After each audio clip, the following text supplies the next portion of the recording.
Спортски поздрав, почувани гледачи на М-нет телевизија. Ново издание од спортскиот магазин Трибина, кој што го посветуваме на одбојката, има и зошто. Испишена една европска бајка, прва европска победа на одбојкарскиот клуб од градот под Исерот. Синоќа во Штип се славеше, има и зошто, бидејќи не само што се испише таа прва историска европска победа, току се испише на еден доминантен, убедлив начин. 3-0 во сетови, за да може да стигне Штип угода нели до тој златен сет кој што го доби исто така на убедлив начин. Практично норвежаните беа на колена, Колил беше немоќен во условно речено во пеколот кој што го направија навивачите во таа една атмосфера позитивна, каде што практично за секој поен се скандираше, се даваше поддршка силна за да може да има притисок кон противникот, а силна поддршка за домакинот или во случајот за Штип угода. Меѓутоа, за да се стигне до се она кое што го има Штип угода, можеме да констатираме дека пополека одбојката некако зема примотот на спорт број 1 во градот под Исерот. Штип угода 2 години поред ја освоија куп титулата. Првата година ја освои таа голема куп титула која што беше историска донесена во градот од Штип, од аспект прва куп титула освоена од колективните или клубските спортови. Успеа Штипине да ја одбранат истата, меѓутоа оваа година како тргнало, не само што имаат успеси во Европа, туку ќе имаат можноста да ја запрат доминацијата на Струмица и со тоа да ја прекинат таа низа на освојување на шампионски титули на струмичани, да ја донесат и шампионската титула во Штип.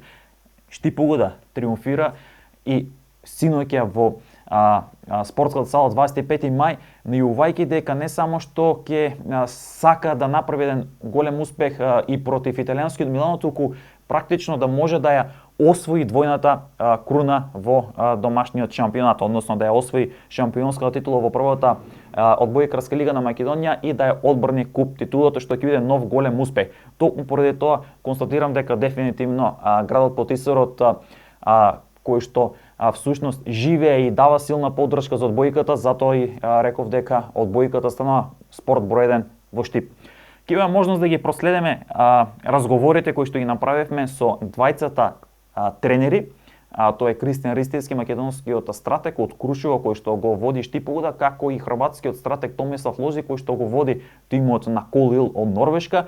Тие пред надпреворот дадо изјава кој што истакнаа дека практично Кристијан рече дека ќе мора да се проработи тој балкански менталитет на таа модерна, дисциплинирана скандинавска одбојка. Од друга страна пак хрватскиот стратег вели дека ќе биде тешко, тие препуштаа фаворитската улога, вели ние не сме фаворити вечерва во спортскиот рекреативен центар 25 мај во Радовиш, од причина што вели дека иако 3-1 имаат предност од првиот надпревар, многу лесно можел да биде сосема поинаку. Тоа говори фактот и првиот сет во кој што Штипени го загубија во Норвешка со 35-33. Практично тоа беше сет кој што, ако се гледа дека кажува на тоа дека многу поени биле освоени во самите сетови, големата борба нели на двете екипи. Меѓутоа таму загуби Штип угода, меѓутоа се поправи доста. Накратко ќе кажеме дека Штип угода имаше една дисциплинирана игра, игра во која што не грешеше, беше перфектен,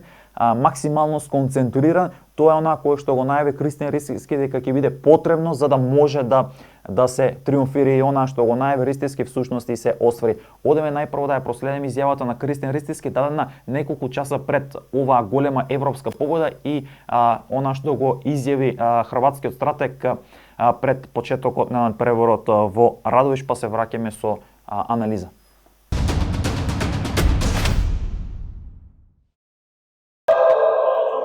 Добро, се враќаме со резултат 3-1 за Колил од Осло. Беше тоа, би рекол, некоја пеколна атмосфера, пеколна игра таму во Норвешка. Јас неколку пати по медиумите нагласив дека ние сме изравнети екипи, двете настапуваме за прв пат во овие европски надпреварувања. Така што она што не очекува тука во Радовиш, би рекол на наш домашен терен, е исто така неизвестност, добра игра од двете екипи.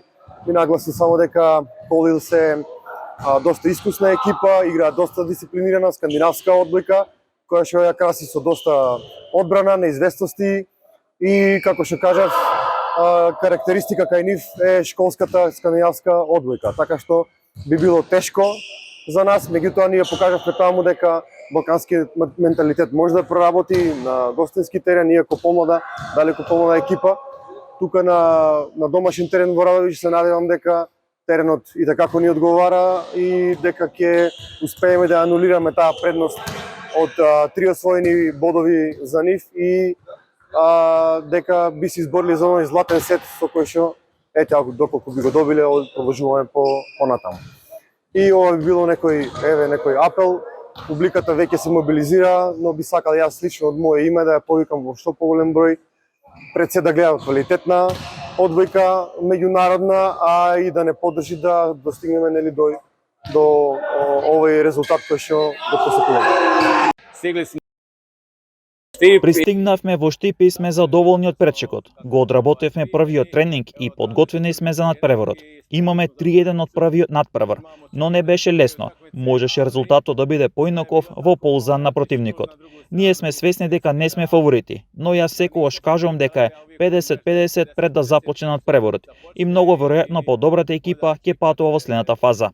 Јас се надевам дека двете екипи ќе одиграме добро.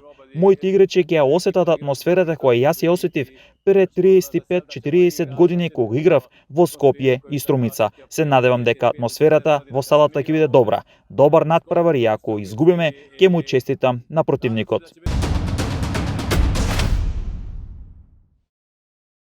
Откако ги погледнавме изјавите на Ристиски и на Лози кои што ги дадоа за МНЕТ телевизија на неколку часа пред почетокот на надпреварот или всушност по завршувањето на нивните официјални тренинзи пред надпреварот, видовте дека она што го најави Кристен Ристиски и се потврди сака е на дисциплинирана игра да може да се спротивстават на тој скандинавски менталитет. Успеа во тоа, доминира, не грешеа, беа максимално сконцентрирани, одбојкарите доминира и тоа практично вроди со плота да имаат убедлива победа од 3-0 во сето и всушност да се изборат за самиот тој нели златен сет кој што исто така издоминира и всушност со 3-0 или 4-0 со златниот сет Штип Угуда беше доминантен. Имаше една интересна анекдота на самите трибини каде што велја како можело Штип Угуда да загуби со 3-1 во Норвешка, односно во Осло, а вечерва да вака да издоминира, дури многумина нели беа скептици можеби на самиот резултат како можело тамо 3-1 на овде 3-0 убедлива и не само што беше убедлива, всушност дојде до момент каде што норвежаните ниту во ниеден сет не беа така многу доминантни да направат некоја разлика, поен разлика па да може да бара нели надокнадување на таа поен разлика штипскиот клуб. Македонскиот вице шампион за прв пат излезе во Европа, исто така за прв пат излезе и Кол Ил како вице шампион на Норвешка на европската сцена. Ова беше соучување на два дебитанти на европската сцена. Поуспешен се покажа штипскиот клуб кој што ќе се соочува со италијанскиот Милано. Треба некаде тоа да биде на почетокот од месец декември кога ќе биде закажан првиот надпревар, се уште се чекаат официјалните датуми, но додека чекаме на официјалните датуми да го проследиме разговорот кој што го имавме со тренерот и со двајца од одбојкарите и практично да видиме како тие го коментираа надпреварот за МНЕТ телевизија, како се тие задоволни од она што практично го направија во спортската сала 25 мај за огромна радост и ерупција на трибините и за едно големо славие во градот Потисарот. Одеме со разговорот кој што го направивме веднаш по надпреварот. Испишена историја, европска победа, Кол Ил на колена, Штип Угуда во следна фаза против италијански Милано. Она што можеме да видиме е дека доста дисциплинирана игра. Вие најавивте дека нели ќе се спротивставите на таа скандинавска дисциплинирана игра. Игравте дисциплинирано, без грешки во самата игра и заслужено 3-0 во сетови, доминација во тој златен сет. Како го видовте надпреварот, колку се задоволни и какви се импресиите ете како тренер на екипата после се она што ете Штипени и оние кои што за жал нели не може да го следат надпреварот, меѓутоа сигурно ќе се раскаже ова историска победа. Прво фала ти за оваата најава и за оваите зборови како најави нели цело овој почеток. Искрено се насмеав од причина што моментот дека испишавме историја некако ми е заборавен дома. Јас бев фокусиран на надпреварот, така да ова треба да го размислувам за по напуштање на салата. Па кажав дека игра доста дисциплинирана одбојка и доколку сакаме да ги победиме, едноставно мора да прифатиме дел од нивната игра, а тоа е исто, така, дисциплинирано во одбраната, но и во нападот без многу грешки, тактички сервис и така натаму. Така што играчите би рекол 95% испоштуваа од она што го трениравме, од она што го имавме замислено како стратегија, како да го добиеме овој надпревар. И видовме дека тоа лесно може да се случи доколку една дисциплинирана игра се почитува. Што да кажам друго? Некако ми стои уште ми врти во глава таа историјата што ми ја спомна на почеток и почнуваш веќе да ме збунуваш.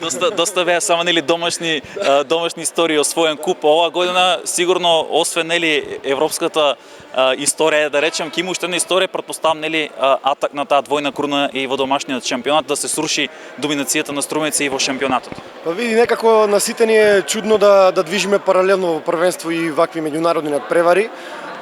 Така што малку е запоставена лигата во моментов, меѓутоа паралелно мора се движат активностите, надпреварите се закажани и така натаму. Со оглед на тоа екипата како функционира, доколку го задржиме темпото до самиот крај, мислам дека двојната круна не треба да е неизбежна и не треба да е недофатлива. Така што не знам што друго да додадам точно. Екипата треба да расте што повеќе и треба целта да е од тука натаму веќе двојната круна. Имаше ли некој притисок, може кај вас? 3-1 беше во сето, се сеќавам на првата пресконференција најавивте победа таму 3-0, меѓутоа се случи на ремошот. Како ете прво лично и ти, меѓутоа и твојот тим сте задоволни се она што вечера го прикажавте? Не, да се потсетиме, да се навратиме назад, ја на конференцијата прво кажав 3-0 за тамошната утакмица, всушност беше 1-3 за нив. Еве денеска се испостави тоа 3-0 што го споменав тогаш, тоест 4-0 на некој начин. Немаше притисок, доволно знаевме каква одговорност и што ќе правиме понатаму ако оваа фаза го поминеме како што треба. Ова сала е стрекна сала за нас. Во април го освоивме овде купот, исто така 3-0 доминиравме на овој паркет, така да зошто да не размислуваме да ова сала да ја присвоиме знаша да биде. Сигурно претпоставам ќе има Славија, нели? Ова е голем успех. Колку гордост е за вас и за се она што практично го направивте и очекувате ли едно Славија вечера кога ќе се вратите во Штип, меѓутоа и јутри, заутре и потоа со бистри глави се размислува за следниот предизвик, тоа ќе биде италијански Милано. Лично за мене ова е најголемата победа пласна во мојата кариера. Екипата е составена од многу млади репрезентативци. И не е исклучен тука и тренерот Кристијан, што сме заедно по цело лето, повеќето играчи. За Славијето неминовно е, но сепак треба да се свестиме, имаме првенство за играње, ќе чекаме дати за Милано, ако Господ даде и таму да не, можеби ќе изненадиме. Не викам не. Сакам да кажам дека уживање да се игра во вакви утакмици, во ваков амбиент. Верувам дека наредниот период малце ќе ни биде доста интересен, пошто ќе сме како топ тема во наредниот период. Тоа годи искрено да кажам, пред се знаеш, спортистите го сакаат ова, се трудат цело време, тренираат и на крај успехот е неминовен. И за крај на прашање кој што потикнал гледачите велат Штипол да доминираше, чудно е како изгубиле во Норвешка со 3-1. Што нешто направивте разлика да ја доловиме атмосферата, бидејќи за жал немавме можност да го следиме во живо на стрим, нели, тој надпревар. Да, до таму имавме доста падови, имавме доста променлива игра. Би рекол дека почнав фуриозно налик на сите овие 4 сета како што ги одигравме тука. Меѓутоа сепак домашна сала, атмосфера, мотивираност на играчите, они се искусна екипа која што долги години играат заедно. Едноставно кога гледаш дека ти фаќаат во одбрана бомби, кога не можеш да се справиш со нивната одбрана, е многу тешко да играш, посебно како што напомена имаме ние млади репрезентативци, сепак имаат искуство, меѓутоа немаат искуство како што имаат играчите на Колил, кои се од нив 8 до 10 години по возраст. И така да, пресудно според мене беше тоа, некој искуство, мал притисок и недисциплина во игра. Супер, јас ви честитам уште еднаш и многу успех понатаму.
Сега се испише таа европска историја. Без разлика на понатамошниот резултат, сигурно дека ќе сакаме македонскиот вице-шампион да бележи успеси и да се надеваме дека ќе има еден ваква реприза на надпреборот и против далеко помоćниот италијански Милано во однос на Кој Лил. Ќе биде тешко, меѓутоа да се надеваме дека со добри подготовки и се она кое што ја красеше играта на македонскиот вице-шампион ќе може да се рефлектира и врз италијанскиот Милано.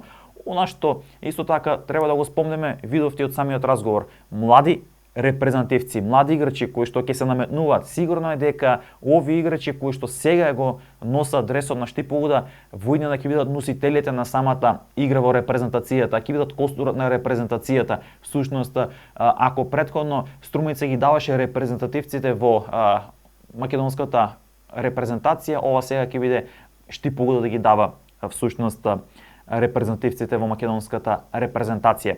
Ако од друга страна пак изанализираме и ја гледаме сите оние кои што беа во салата, го гледаме од преборот, можете да видите дека конечно младиот стратег Кристијан Ристиски од Крушево, кој што го води Штипогуда, неговите млади играчи направи една нова, модерна одбојка, нова игра која што ќе става ново поглавие во македонската одбојка. Конечно гледаме на сигурна игра, конечно гледаме на доминација, конечно гледаме нешто модерно, нешто ново кое што пред се голема желба за докажување и од страна на младиот стратег и од страна на младите играчи и она кое што му треба за развојот на македонската одбојка, дефинитивно го прави Штипогуда со она што го испише како една голема европска историја и всушност ова е еден голем успех за спортот генерално во Штип и затоа реков дека дефинитивно одбојката веќе го зема приматот на спорт број 1 во градот Потисовар, има и зошто кажав претходно донесени 2 куп титули во колективните спортови. Првата куп титула која што беше пред 2 сезони всушност беше првата во градот Потисовар од колективните спортови, донесена втора. Штипогуда ова сезон има можност да донесе шампионската титула, што дефинитивно ќе потврди дека овој клуб доминира на македонската одбојка, го зема премотот на Струмичани, од друга страна те гледаме испишувањето на европската историја или победата над Кој Лил. Ова беше накратко во спортскиот магазин на Трибина кој што го посветивме на одбојката, на се она кое што практично ќе се случува во следниот период. Ќе чекаме датуми, како што кажав, за италијанскиот Милано. Сигурно дека Штипени ќе се мобилизираат, ќе дават силна поддршка. Сигурно дека иселениците кои што се во Италија или низ Европа ќе дојдат, ќе го следат над преворот на гостински терен, ќе дават силна поддршка. Можеби во Норвешка немаше толку многу поддршка од штипски навивачи, меѓутоа дефинитивно во Италија ќе има многу повеќе и ќе парираме нели кога е во прашање и на самите трибини од аспект нели на поддршка и на се она кое што ќе го барате, ќе го сакаат Штипени. Ова беше се како што кажа во делот на одбојката. Накратко ќе спомнам само дека во делот на втората македонска фудбалска лига следуваат последните 3 кола. Ќе имате можност да следите возбудливи надпревари на МН телевизија од последните 3 есенски кола, со што ќе се заокружи есенската полусезона во второлигашкиот шампионат. Пред Брегалница утре едно тешко големо дерби против Шкендија Рачиново во обид каде што Штипени ќе треба да триумфираат со цел да не му дозволат на противникот да одлипи на врвот од табелата. Тоа ќе биде големо дерби кое што ќе можеме секако да го следиме заеднички, да го коментираме, анализираме и да видиме колку сините на Владко Костов ќе се подготвени за овој голем предизвик. Ќе имаме 3 кола до крај, во секое коло дерби кое што ќе може да ги следите на МН телевизија. Кажав 13-тото коло петок, додека пак воднорно коло во вторник, надпреварите од предпоследното 14-то коло и надпреварите од 15-тото коло се играат веќе во сабота, со што на 29 ноември, со што се заокружува се она кое што ќе го имаме во втората лига и останува големиот прашалник кој ќе биде есенски шампион во втората македонска фудбалска лига, кои екипи ќе бидат во долниот дел на табелата и ќе имаат многу тешка борба за опстанок. Останати понатаму со програмата на МН телевизија и спортски поздрав до следното издание од спортскиот магазин Трибина.